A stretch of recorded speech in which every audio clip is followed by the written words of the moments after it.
When I was 13, my parents disappeared to another country while I was at school. They left a letter saying, "Figure it out." Now I own the company they're begging for jobs at. Before we continue, I want to hear from you. Where are you watching this from? Subscribe, say hi, and be part of our growing family. I remember standing in our empty living room, my backpack still on my shoulders, staring at the envelope taped to the refrigerator. It was a Tuesday in October, the kind of day where Atlanta's autumn sun tricks you into thinking everything's normal.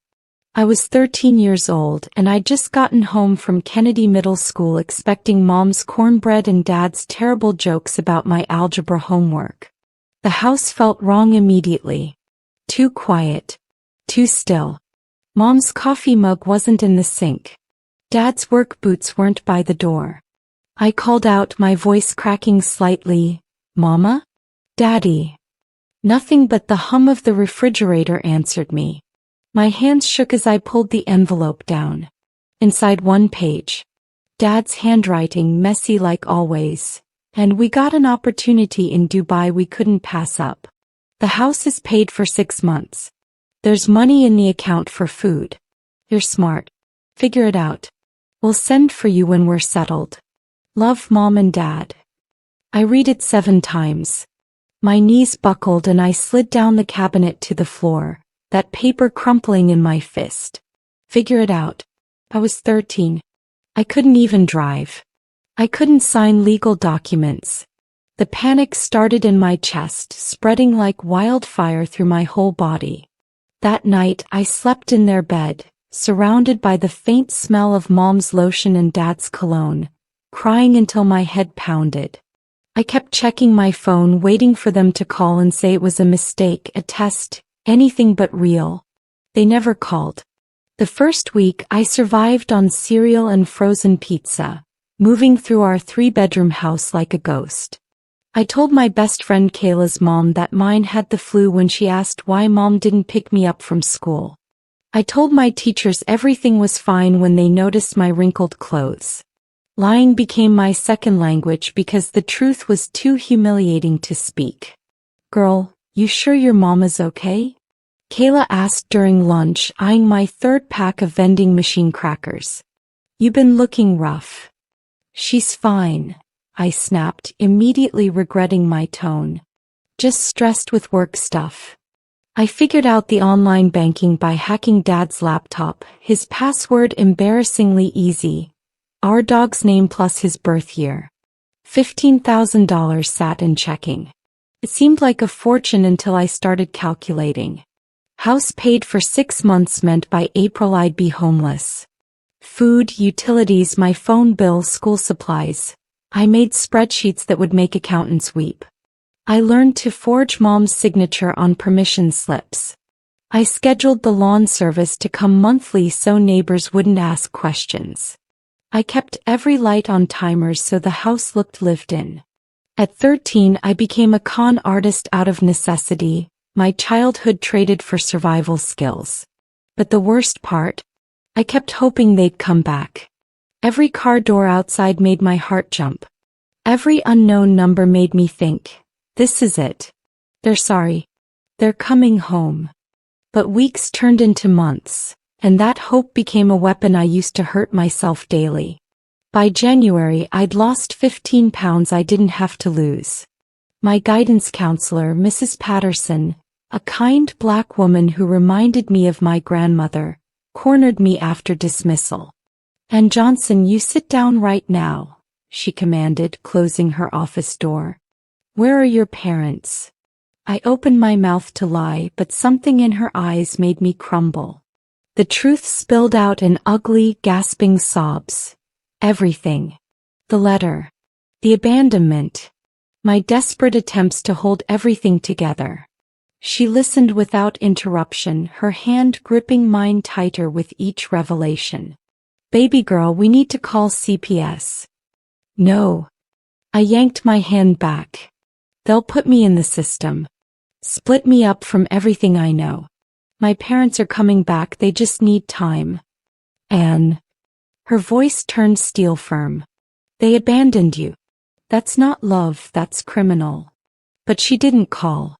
Instead, Mrs. Patterson became my lifeline.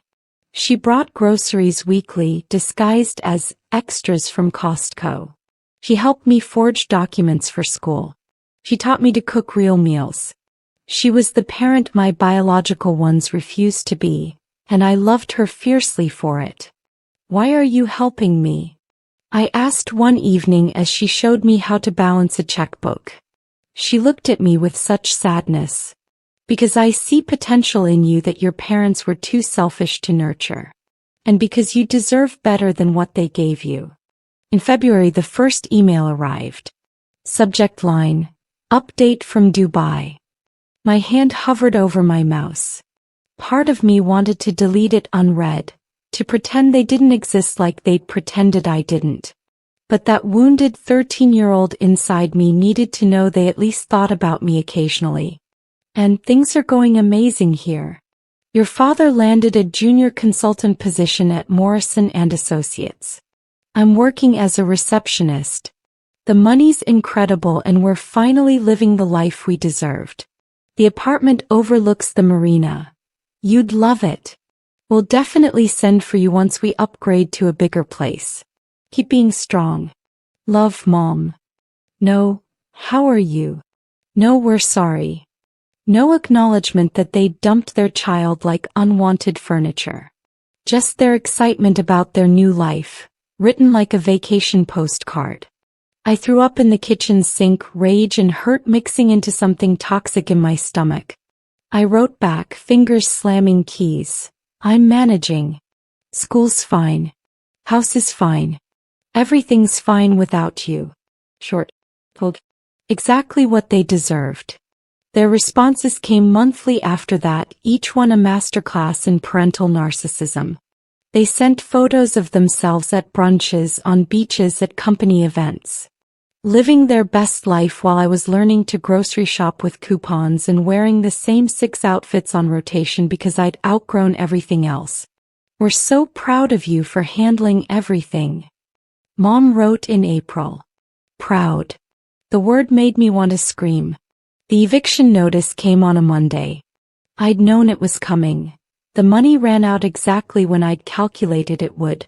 But seeing "Notice to Vacate" in bold letters made it real in a way my spreadsheets hadn't. I called the number on the letter, deepening my voice to sound older. "This is Diane Johnson.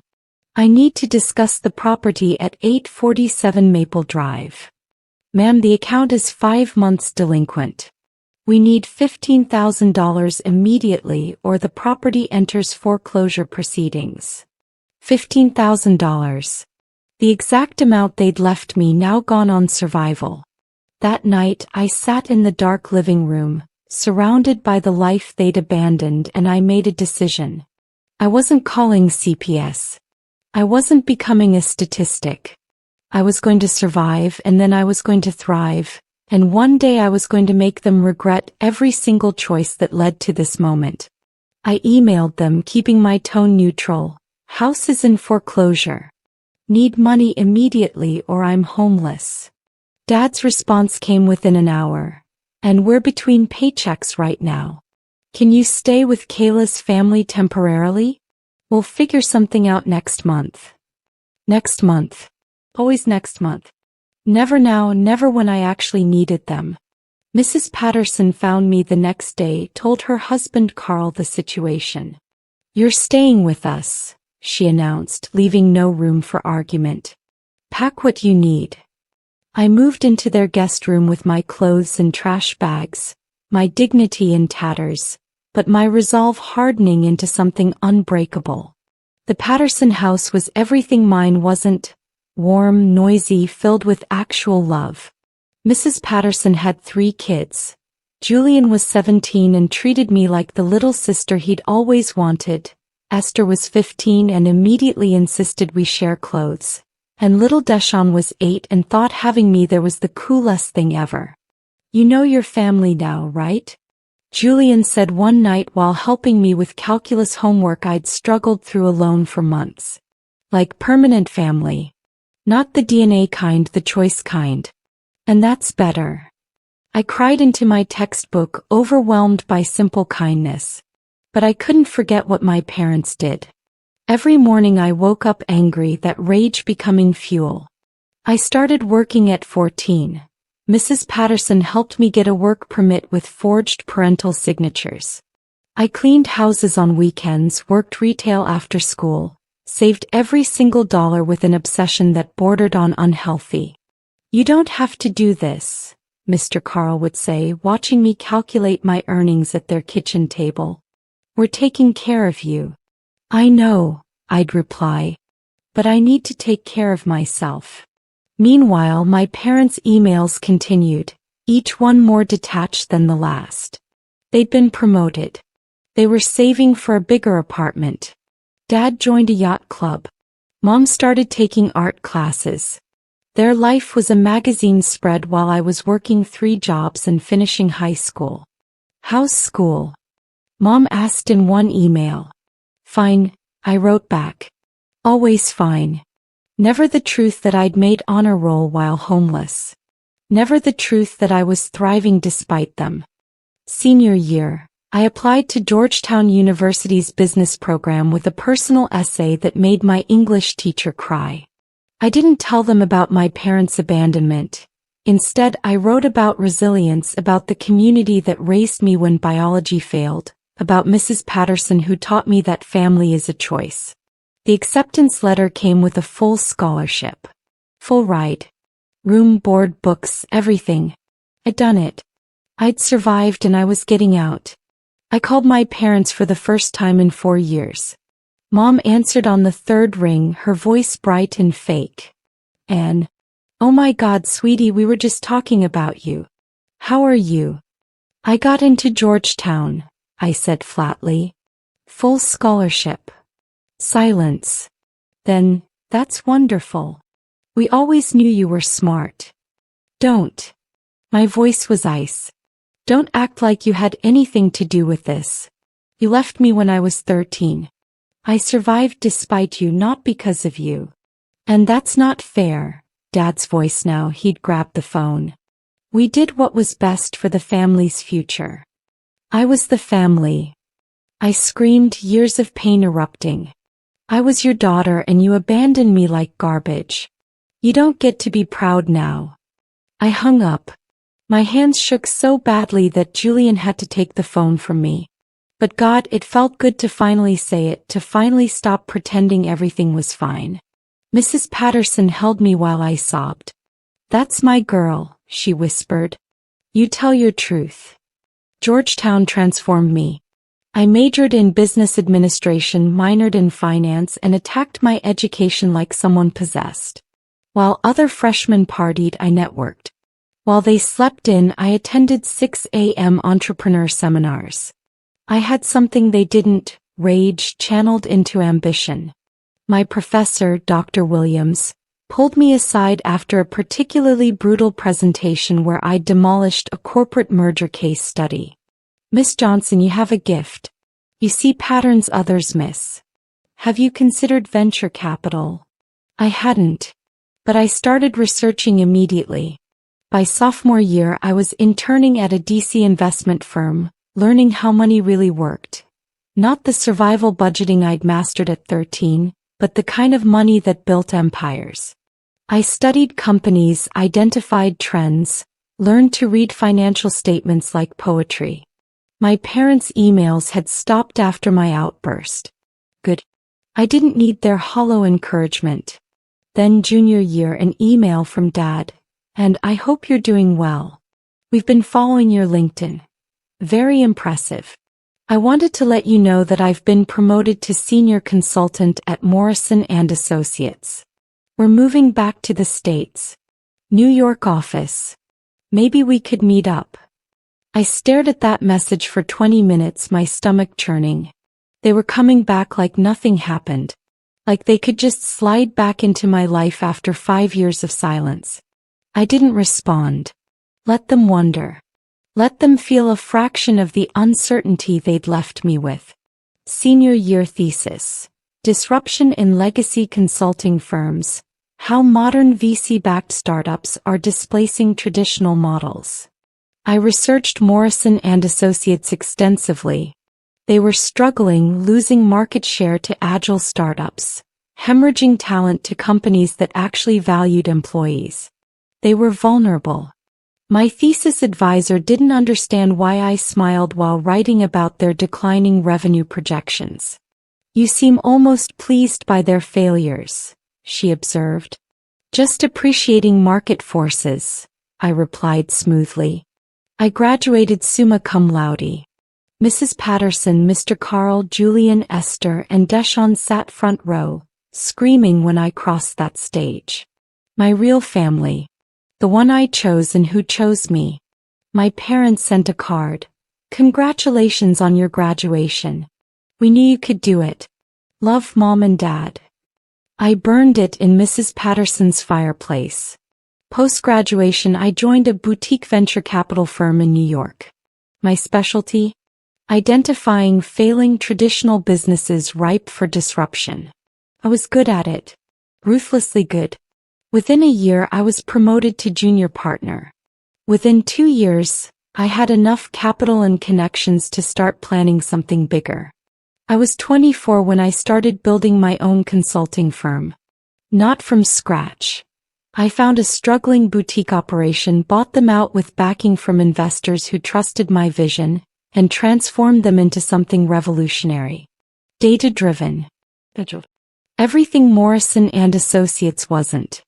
I called it Summit Solutions. We were going to the top, and I was taking everyone who believed in me along for the ride. Summit Solutions grew explosively. We undercut Morrison's prices, delivered better results faster, and poached their best talent with equity packages and actual work-life balance. Within 3 years, we'd stolen 15 of their major clients. Within 5 years, we'd surpassed their annual revenue. I was 30 years old, CEO of a company worth $200 million, and I'd done it without a single dollar or ounce of support from the people who were supposed to raise me. Forbes ran a profile. And Johnson, the self-made CEO disrupting corporate consulting. The article mentioned I was raised by family friends after my parents relocated for work. Fictful. The truth would have been too ugly for a business magazine. Mrs. Patterson called me crying after it published. "Baby girl, look at you. Look at what you've become." "Because of you, Mama P," I said, using the nickname I'd given her years ago. "All because of you." Morrison and Associates was dying. Their stock price had dropped 60% in 3 years. They'd laid off hundreds. And my parents? According to LinkedIn, Dad was still there, now a managing director desperately trying to stop the bleeding. Mom worked in their HR department. They had no idea their daughter was the architect of their company's destruction. My CEO Jennifer, a sharp woman who'd left Morrison 2 years earlier, knocked on my office door. And Morrison just posted listings for a restructuring consultant team. "They're desperate." I smiled. "Let them suffer a bit longer. I want them on their knees before we make our move." Morrison and Associates CEO reached out personally. "Miss Johnson, I'll be direct. We need help.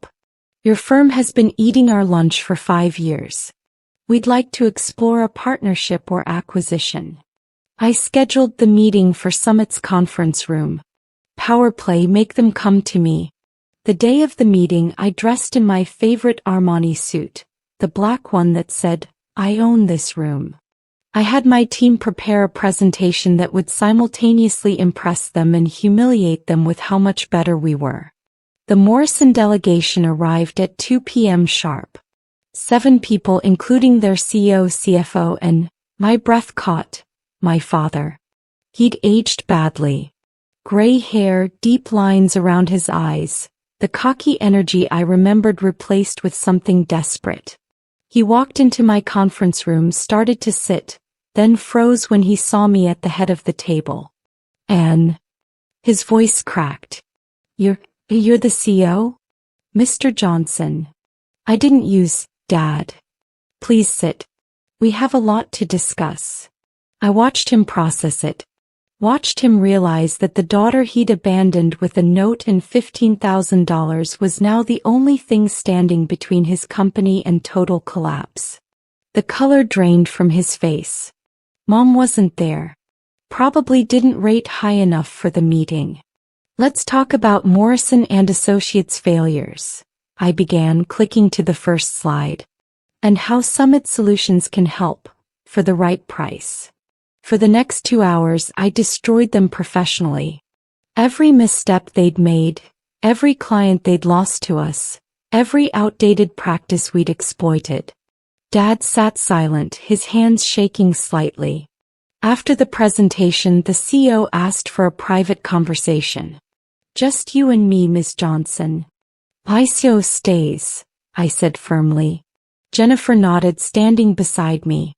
He agreed, and everyone else filed out, including Dad, who looked back at me with something like pleading in his eyes.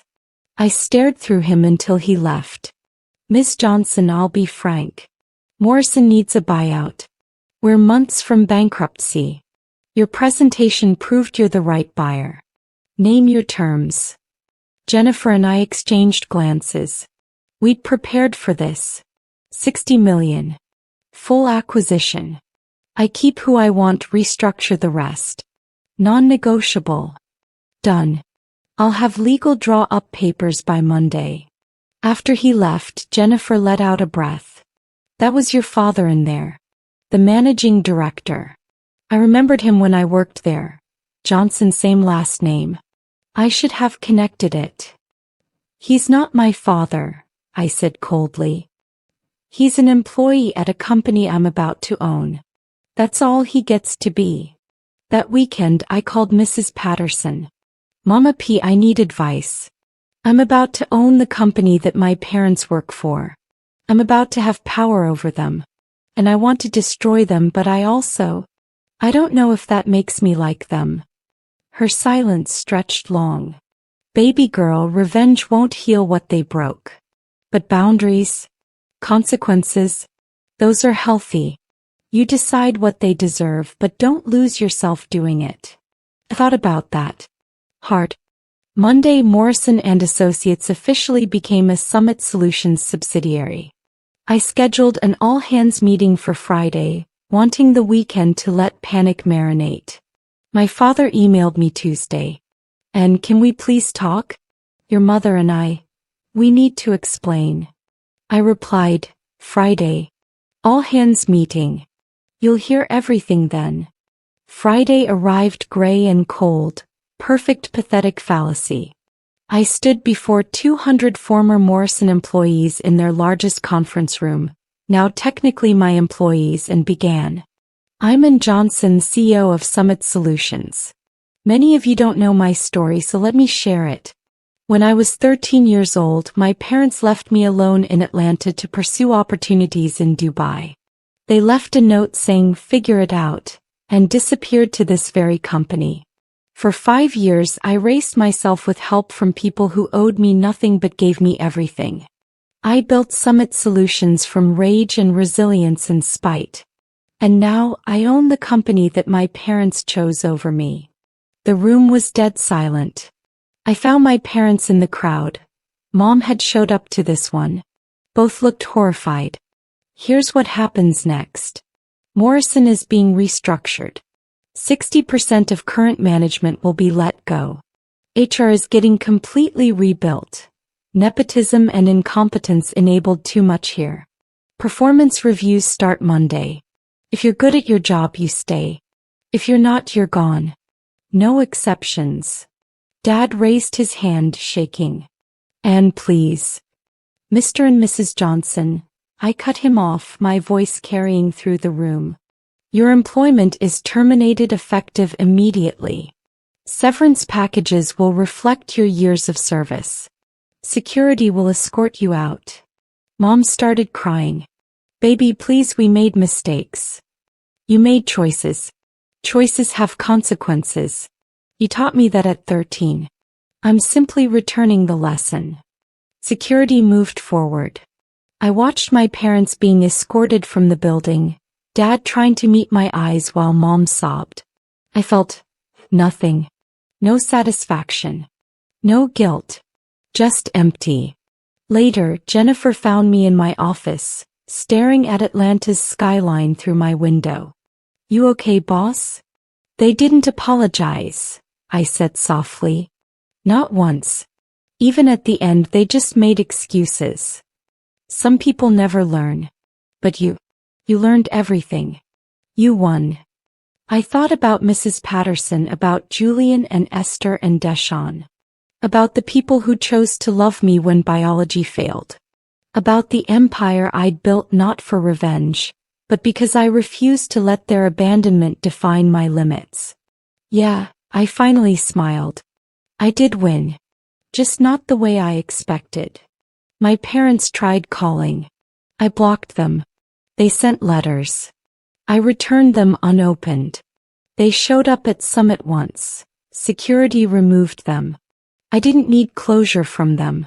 I'd found it in my success, in my chosen family, in proving that their worst decision created someone stronger than they'd ever be. 5 years later, Summit Solutions is worth $800 million. We're expanding globally. And somewhere out there, my biological parents are living with the consequences of abandoning a 13-year-old girl who turned out to be extraordinary despite them. Figure that out.